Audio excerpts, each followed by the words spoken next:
Thing number two this morning, we got to talk about what's going on with cryptocurrencies and a big conference that is occurring down in Florida. A lot of intriguing and provoking, perhaps, comments coming out of that conference. And Yahoo Finance's David Hollerith is there. Peter Thiel throwing shade at some folks who have been skeptics, perhaps, of cryptocurrencies, David. Right, Julia, I'll take a step back just to sort of set the scene. So the conference, this is a Bitcoin focused conference, and we're located in the Miami Beach Convention Center. It's a very large area, and sort of the running joke now is that cryptocurrency conferences have become music festivals. So that actually sort of frames Thiel's talk yesterday fairly well. Speaking to an audience of Bitcoin investors, mostly millennials, Gen Z, he sort of laid out different ways to compare Bitcoin. He talked about, Bitcoin compared to the S&P 500, compared to gold, compared to the inflation rate. And then he sort of turned it into, he said, ultimately, this is a political choice. And there are people who are on the opposition side who are sort of choosing. They're making a political decision about whether or not to invest in Bitcoin, sort of pumping up the crowd, if you will. And so he called out Jamie Dimon, BlackRock's Larry Fink, and Warren Buffett. And so he sort of took these Wall Street legends who have been primarily focused in ESG, and he labeled them the finance gerontocracy. So the idea here was to sort of frame the investment for cryptocurrencies, especially Bitcoin, as sort of a revolutionary youth movement, which is actually somewhat ironic, given that that's sort of a term you hear back from the 70s, which was more so focused about civil rights. So it's a sort of a flipping of the political dialogue for Thiel's own end. So he's a provocative character, obviously. And this is sort of playing to the audience of young people who are sort of, doing this kind of, being very alternative investment. So, David, curious on what you have seen on the ground. These crypto conferences, to your point, I mean, they have turned into music festivals. Are people rolling up to these things still in Lamborghinis? Are they flashing their Rolexes? Are they predicting Bitcoin 500,000? What are you seeing on the ground?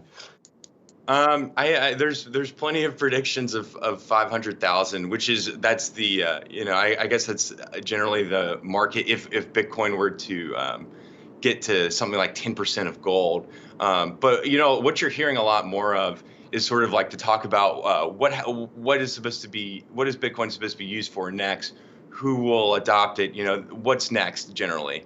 But in terms of the Lamborghinis, the flair. It's actually been more toned down than what I had expected. And I think if you actually do talk to anyone specifically who is working for a crypto company here, they're actually fairly familiar with sort of the regulatory situation that's been happening in the U.S. and other countries. And there seems to be more of an openness. I think that there's a lot more optimism about how cryptocurrency, especially Bitcoin, has been received in the last year and how much it's grown. But there's ultimately the question about, with Bitcoin especially, about sort of what's next. And it's from its critics, the strongest criticism against it is its energy consumption, and that obviously comes while Ethereum is making this massive move, the second largest cryptocurrency. Its blockchain is transitioning to a more efficient scaling solution, the proponents argue. So there's a little bit of that going on. And so this is all sort of being framed in Thiel's conversation, which is sort of to fight back about, against Bitcoin's strongest critics, I guess you would say. I mean, it's funny to me in a way, David, that Thiel is sort of targeting the folks that he's targeting in Buffett, Dimon, and Fink. I mean, first of all, let's point out, I mean, he's not elderly, but Peter Thiel is no spring chicken himself. He's in his mid-50s, right? He's not like a kid who's just getting into this. And he is, an establishment Silicon Valley person, even though he has always sort of painted himself as an iconoclast. I mean, the other interesting thing to me is, when you think, 25 years from now, if you're thinking about the legacy of Warren Buffett, Jamie Dimon, and Larry Fink, even if they are abjectly incorrect, completely incorrect on cryptocurrencies, it's hard to imagine that will be their legacy rather than all the other stuff that they have done. I'm curious, how were those comments received by the audience there? I think I think generally pretty positively, and it's more about sort of framing sort of what people have sort of designated for trying to reconcile.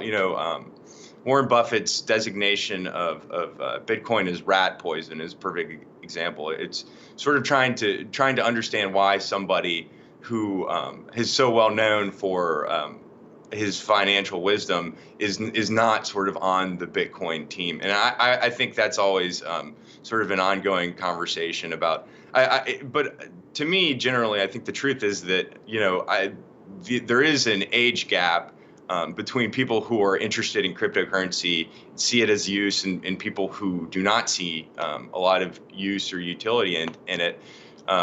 But to that point, Larry Fink of BlackRock has in his last shareholder letter, he was very clear that BlackRock is looking into cryptocurrencies, and that's been a little bit of a flip from what we heard from him in July.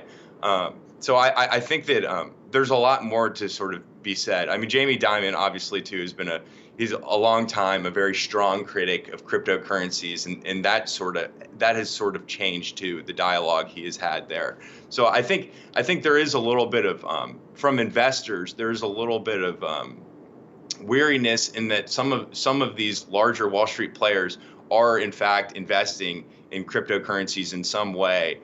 But they're not necessarily coming out and being as transparent about it, and it's because they want to make their moves before they talk about what they're doing, obviously.